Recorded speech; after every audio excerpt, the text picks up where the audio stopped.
The conference room felt suffocating as I sat across from 23 coworkers, staring at the vendor contract projected on the wall. My heart pounded as I spotted the buried penalty clause on page 47. The numbers made my stomach drop. We could lose millions if this went wrong. I have concerns about Section 12, I said, raising my hand. The performance penalties are excessive. If we miss deadlines by even 2 days, we pay triple rates. Nancy Cross, my manager, looked up from her phone and laughed. Not a polite chuckle, a full, mocking laugh that echoed off the glass walls. Oh, Pamela, this is exactly why you're still in middle management while the rest of us are making real decisions. The room went dead silent. Then someone snickered. Then another. Soon, half the team was smirking at their laptops, trying to hide their amusement. My face burned with embarrassment as Nancy continued.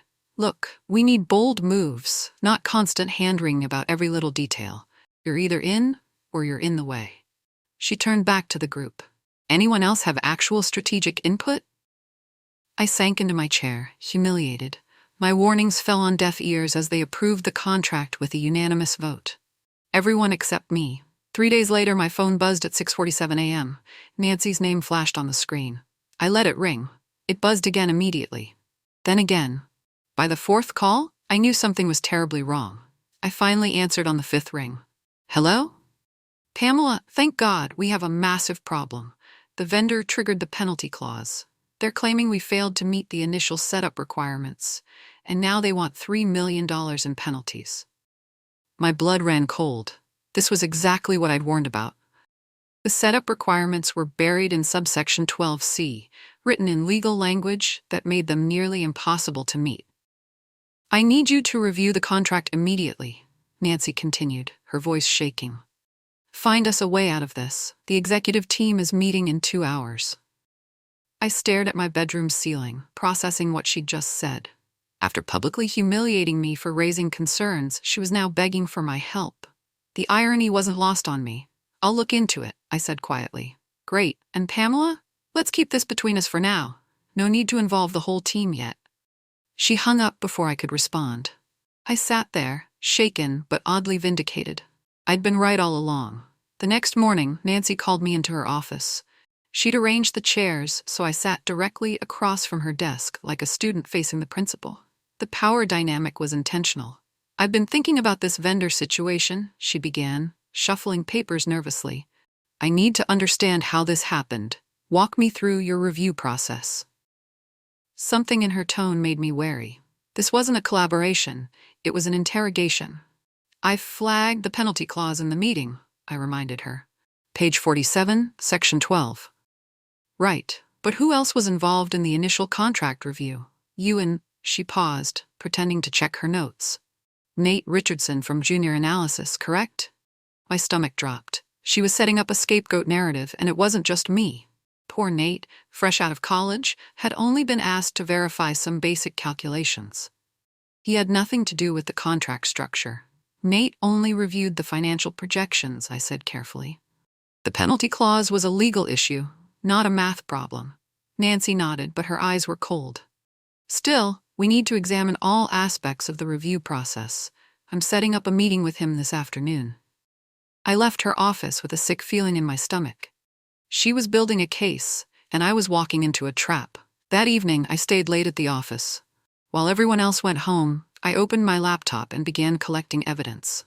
Every email, every Slack message, every timestamp that showed my warnings about the contract.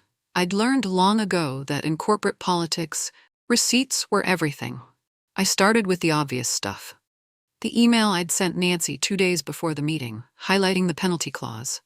Her response dismissing it as overthinking.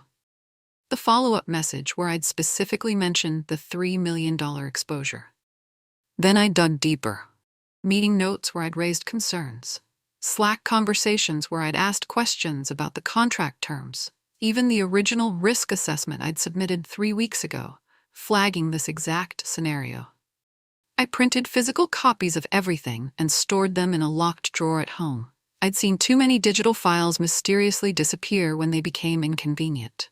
I also forwarded key documents to my personal email account, just in case. By midnight, I had a complete paper trail. Every warning I'd given, every concern I'd raised, every time Nancy had dismissed my input. The evidence was overwhelming.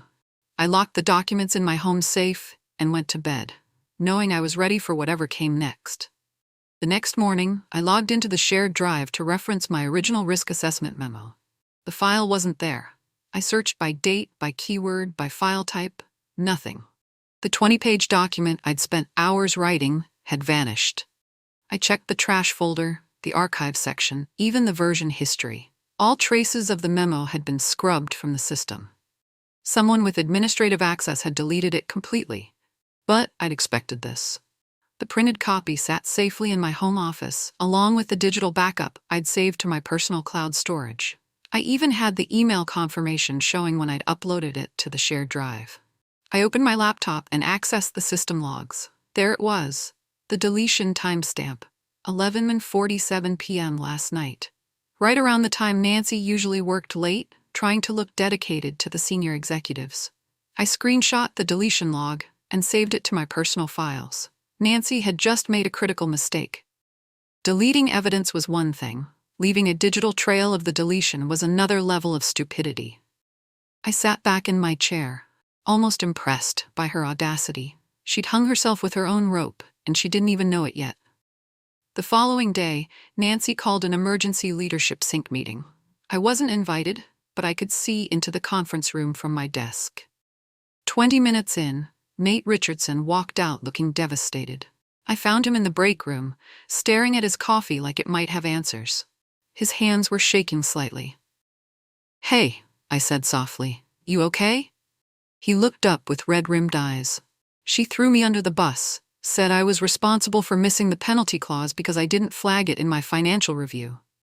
My heart broke for him. Nate was 24, eager to please, and had been manipulated into taking blame for something completely outside his scope. "That's not your job," I said. "You were asked to verify calculations, not review legal terms." "I know, but she made it sound like I should have caught it, like I failed the whole company." He paused, then whispered, "Pamela, I need to tell you something. Last week, Nancy asked me to stay late and help her revise the monthly risk report. She rewrote sections about the vendor contract, made it sound like everything was low risk." I felt my pulse quicken. "Do you still have the original version?" "I kept a copy on my laptop. I always do, just in case." He looked around nervously. "I'm scared they're going to fire me." "Save everything," I told him, "and don't let them pressure you into signing anything." That afternoon, I had lunch with Marcus Torres, an old friend who worked in legal. We met at a small cafe 3 blocks from the office, far from prying eyes and corporate gossip. "Hypothetically," I said, stirring my soup, "if someone deleted evidence during an internal investigation, what would that look like legally?" Marcus raised an eyebrow. "Hypothetically? That's destruction of evidence, major red flag. Why? Just curious about corporate procedures." I kept my voice casual. "What if someone tried to pin blame on junior employees for something that was clearly a management decision?" "That's scapegoating. HR nightmare. Companies hate that stuff because it opens them up to lawsuits." He leaned forward. "Pamela, this isn't really hypothetical, is it?" I didn't answer directly. "What would you do if you had evidence of both?" "Document everything. Get witnesses. Build an airtight case." He paused. "And be very, very careful. People who do this stuff don't go down quietly." As we walked back to the office, Marcus mentioned something that made my blood run cold. "By the way, there's buzz in legal about some internal misrepresentation issue. Something about contract reviews and deleted files. Big investigation coming." Someone else was already asking questions. The walls were closing in, and I wasn't the only one who'd noticed Nancy's behavior. 2 days later, Nancy scheduled a performance coaching session with me. The meeting room was small, windowless, and designed for uncomfortable conversations. When I arrived, a generic HR representative I'd never met was already there, notepad ready. "Hi, Pamela," Nancy said with a fake smile. "This is Rebecca from HR. We wanted to discuss some concerns about your recent performance and attitude." I sat down, placed my phone on the table, and hit record. The app looked like a note-taking program, but it was capturing every word. "I've noticed some unconstructive behavior," Nancy continued. "Pushing back on strategic initiatives, questioning decisions that have already been made, creating unnecessary friction in team meetings. Her tone was condescending, like she was talking to a child. The HR rep scribbled notes without looking up. "Can you give me specific examples?" I asked calmly. "Well, your resistance to the vendor contract, for instance. Your inability to support team decisions. Your tendency to focus on problems instead of solutions." I kept my voice steady. "Are you referring to the meeting on March 15th, where I identified the penalty clause that has now cost the company $3 million? Nancy's fake smile flickered. "That's not the point. The point is your attitude and approach." "I see. And what specific behaviors would you like me to change?" She fumbled for an answer. I'd stayed completely professional, never raised my voice, never shown emotion. Her case was falling apart in real time. I reached into my folder and pulled out a printed email. "Nancy, I have the documentation from that meeting. Would you like me to read the exact concerns I raised?" The HR rep looked up for the first time, suddenly interested. Nancy's face went pale. "On March 13th, I sent you an email titled Urgent Vendor Contract Risk Assessment. I specifically mentioned the penalty clause in Section 12 and recommended additional legal review. Your response was, quote, 'Stop overthinking this. We need to move fast.'" I placed the email on the table. March 15th meeting attendees included yourself, James Park, Katie Williams, and 15 other team members. I raised concerns about the penalty structure. Your response was to laugh and say, "This was why I was still in middle management." Nancy's fake smile was completely gone now. "Pamela, I don't think—" March 18th, the contract was signed without the additional legal review I recommended. March 21st, the vendor triggered the penalty clause. March 21st, 6:47 a.m., you called me asking for help fixing the problem. The HR rep was writing furiously. Nancy looked like she wanted to disappear. "Is there anything else you'd like to discuss about my performance?" I asked pleasantly. The meeting ended 5 minutes later. Nancy couldn't get out of there fast enough. Word traveled fast in our office. By Thursday, I'd heard through 3 different people that an internal audit was starting. The trigger had come from the CFO's office, prompted by questions about the vendor contract disaster. I hadn't reported anything officially yet. Someone else had raised the red flags, and now the investigation was happening whether Nancy wanted it or not. Katie Williams from accounting stopped by my desk during lunch. "Pamela, I heard auditors are asking questions about that contract you warned us about. Are you okay?" "I'm fine," I said. "Just focusing on my work." "Good. Because some of us remember what really happened in that meeting." Nancy was way out of line. She glanced around nervously. "If anyone asks, I'll tell them exactly what I saw." Similar conversations happened throughout the week. People remembered my warnings, Nancy's dismissive attitude, and the humiliating way she'd treated me. The narrative Nancy was trying to build, that I was incompetent and difficult, wasn't sticking. By Friday, I'd had quiet conversations with 6 different coworkers. All of them remembered the meeting the same way I did. All of them were willing to provide statements if needed. Nancy's version of events was crumbling before the investigation even began. The following Monday, I met privately with Nate Richardson and 2 other junior analysts, Carmen Silva and Michael Webb. We gathered in a small conference room during lunch, away from the main office buzz. "I know Nancy has been pressuring all of you," I began, "trying to make you feel responsible for her mistakes. But I want you to know, none of this is your fault." Carmen nodded vigorously. She made me rewrite my risk assessment 3 times until it said what she wanted. I kept the original versions. Michael shifted uncomfortably. She blamed me for not catching a calculation error in the budget projections. But the error was in the data she gave me. I have the original spreadsheet.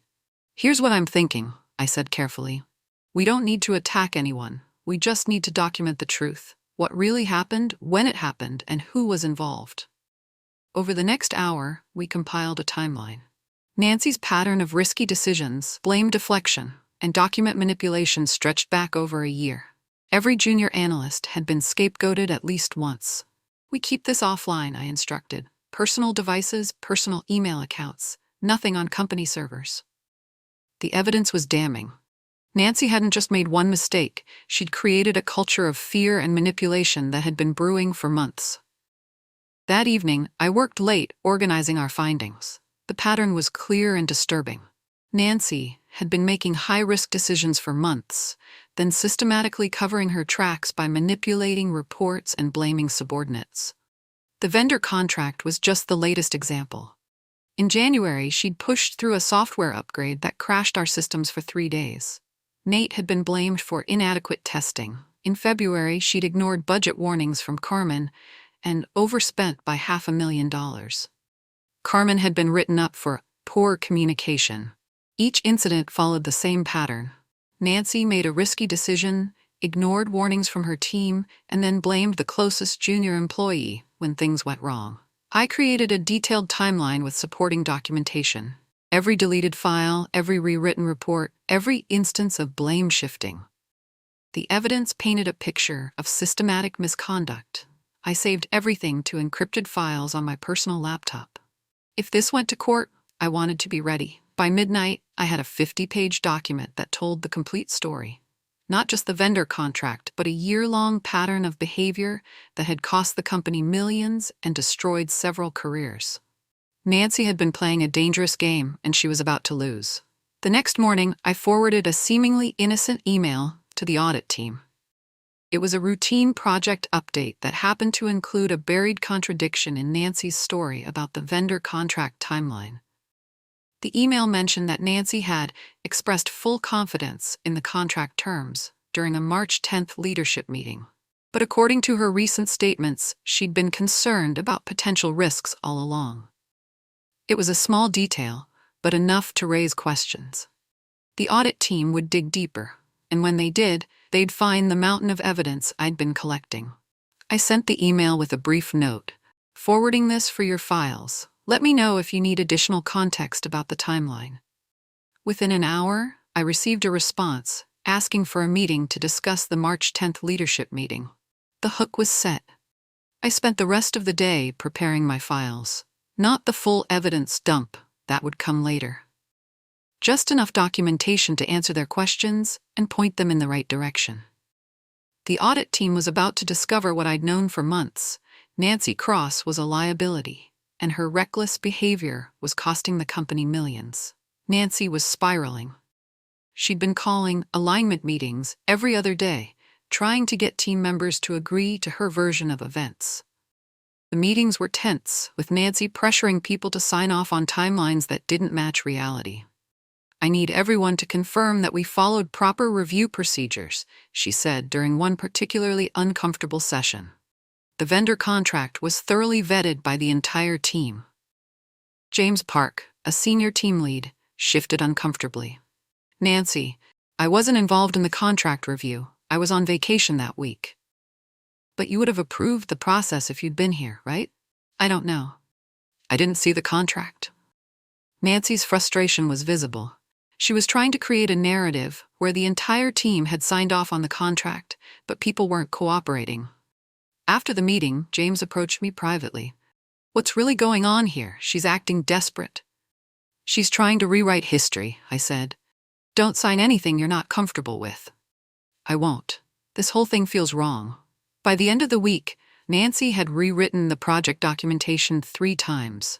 Each version made her look better and shifted more blame to junior staff. But the constant revisions were raising suspicions among team members who knew the real timeline.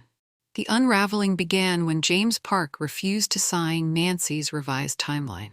Instead, he sent an email directly to compliance, pointing out discrepancies between the official documentation and what had actually happened. Based on my review of the project timeline, several dates don't align with my recollection of events, he wrote. I recommend a thorough audit of the vendor contract review process. The email was professional, factual, and devastating. Coming from a senior team lead with no stake in the outcome, it carried significant weight. Nancy found out about the email within hours. She called James into her office and tried to pressure him to withdraw his complaint. When he refused, she threatened to write him up for insubordination. Document everything, I told James after his meeting with Nancy. Every conversation, every threat, every attempt to pressure you. The audit team responded to James's email immediately. They scheduled interviews with the entire team and requested all documentation related to the vendor contract review. Nancy's attempts to control the narrative had backfired spectacularly. Instead of silencing dissent, she'd drawn attention to her own misconduct. The thread was unraveling, and there was no way to stop it. When the audit committee called me for an interview, I was ready.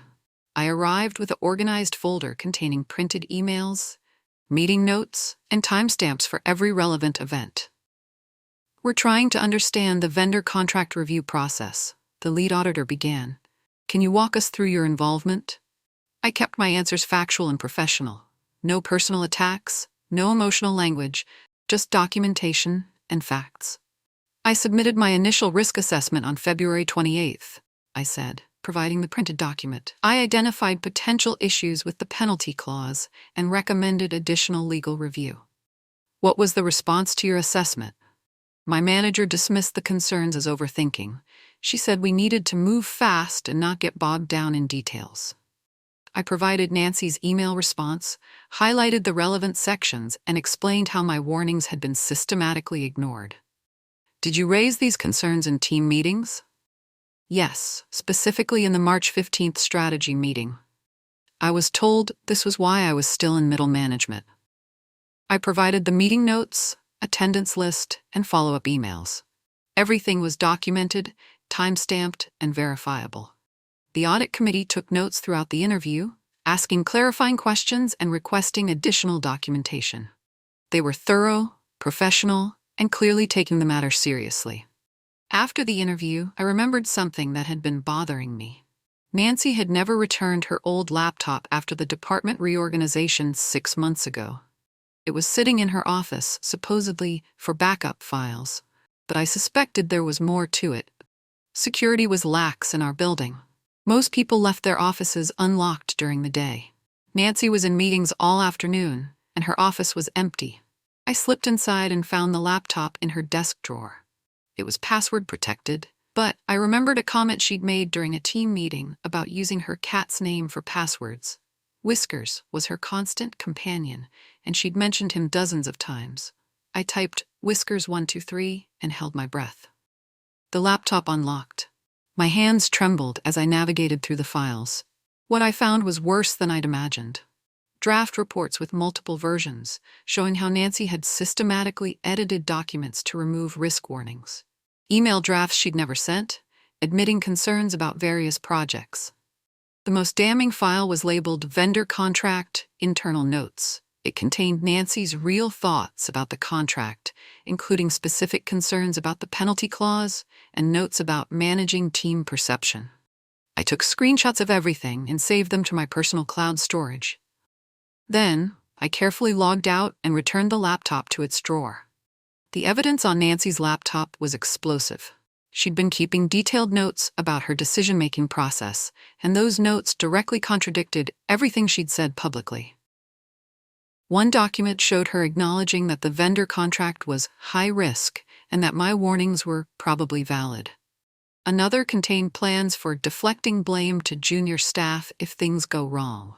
Most damning was an email draft she'd written but never sent, detailing her strategy for managing the narrative around the contract disaster. She'd planned to blame me and Nate from the beginning, before the vendor had even triggered the penalty clause. I organized the screenshots into a coherent timeline, showing how Nancy's private thoughts contradicted her public statements. The evidence proved she'd knowingly made risky decisions and deliberately planned to scapegoat her team. I saved everything to multiple backup locations and prepared a summary document for the audit committee. The evidence was overwhelming. Nancy had been systematically deceiving the company and manipulating her team. Her own words would be her downfall. Over the next week, subtle changes began happening around the office. I started getting copied on emails I'd never seen before. Senior directors were asking for my input on decisions that had previously been Nancy's domain. The shift was quiet but unmistakable. People were beginning to treat me like someone whose opinion mattered, rather than someone who was just complaining about problems. During a risk management meeting, the CFO specifically asked for my thoughts on a new vendor proposal. "Pamela, I'd like your assessment of the penalty structure in Section 8. I provided a thorough analysis, highlighting potential risks and suggesting modifications. The CFO nodded approvingly and asked for my recommendations to be incorporated into the final contract. Nancy wasn't at the meeting. For the first time in months, a major decision was being made without her input. After the meeting, several colleagues approached me with questions about risk management practices. People were starting to see me as the expert I'd always been, rather than the troublemaker Nancy had painted me as. The power dynamic was shifting, and Nancy's influence was waning. HR called me for a second meeting, but this time the tone was completely different. Instead of accusations, they had questions. Instead of a generic representative, the head of HR was there personally. "Pamela, we're conducting a comprehensive review of recent events," she began. "We'd like to understand your perspective on the team dynamics and management practices." I provided the same professional, factual responses I'd given the audit committee. Every statement was backed by documentation. Every claim was verifiable. "Have you experienced any retaliation for raising concerns about the vendor contract?" "Yes. I was publicly humiliated in a team meeting, excluded from decision-making processes, and subjected to a performance coaching session that felt like an interrogation." "Do you have documentation of these events?"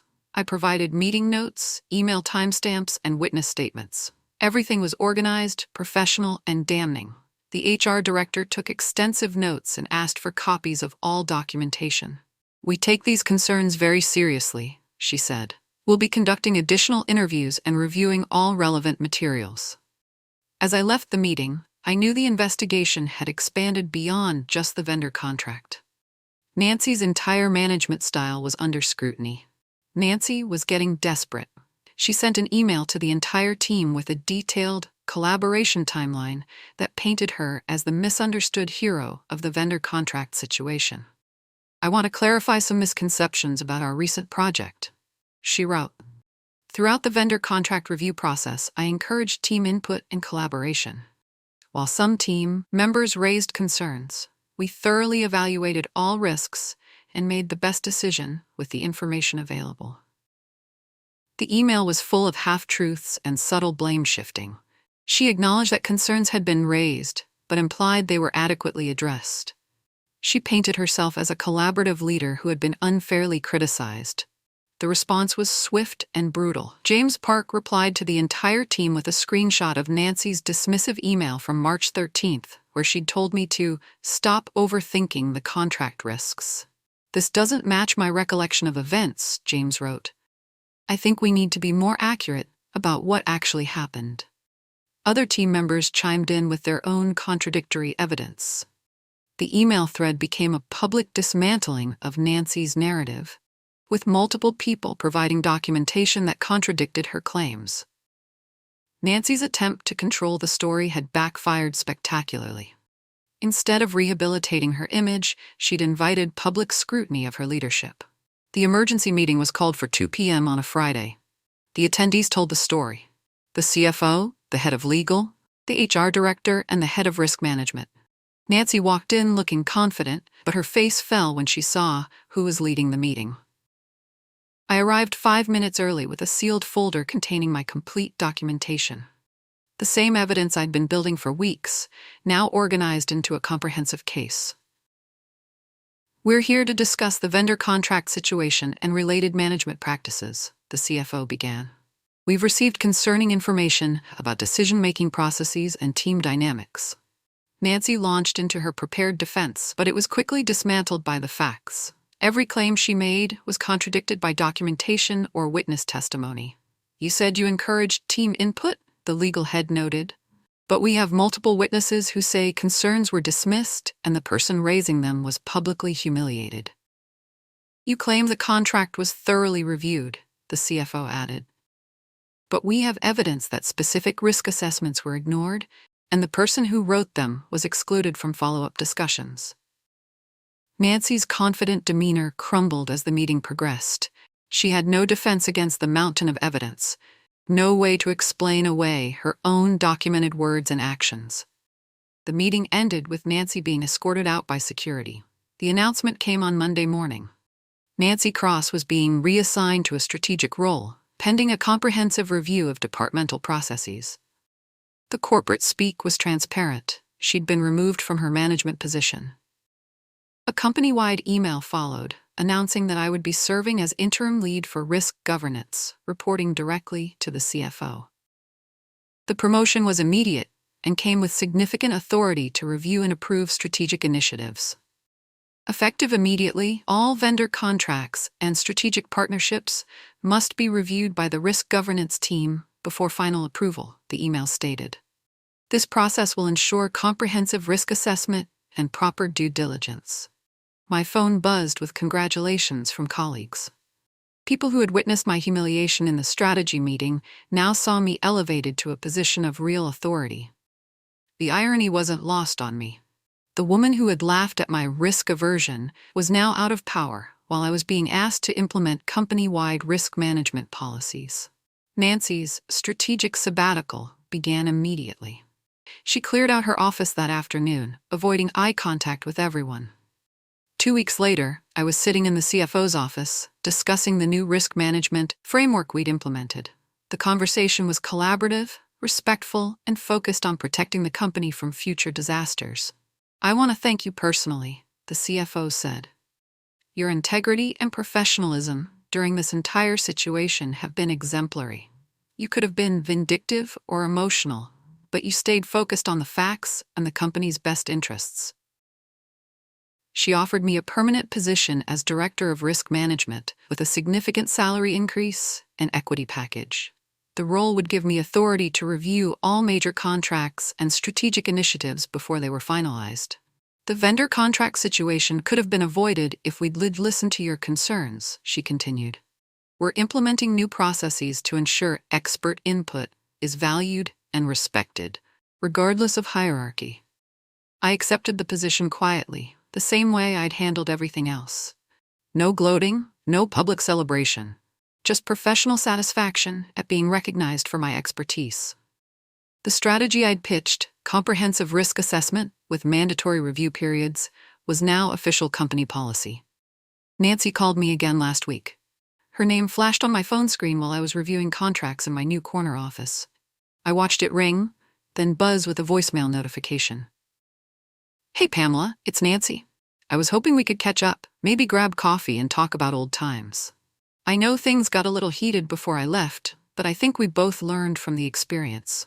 Call me back when you get a chance." I deleted the voicemail without listening to it twice.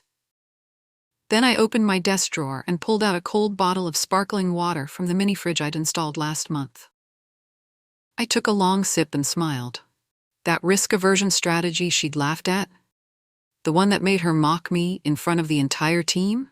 It was now company policy, mandated by the board of directors and implemented across all departments. The penalty clause I'd warned about had cost the company $3 million. The new risk management framework I'd designed had already saved us twice that amount by catching problems before they became disasters.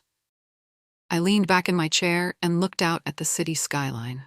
Some people learned from their mistakes. Others just kept making the same calls, hoping for different answers. I wouldn't be answering.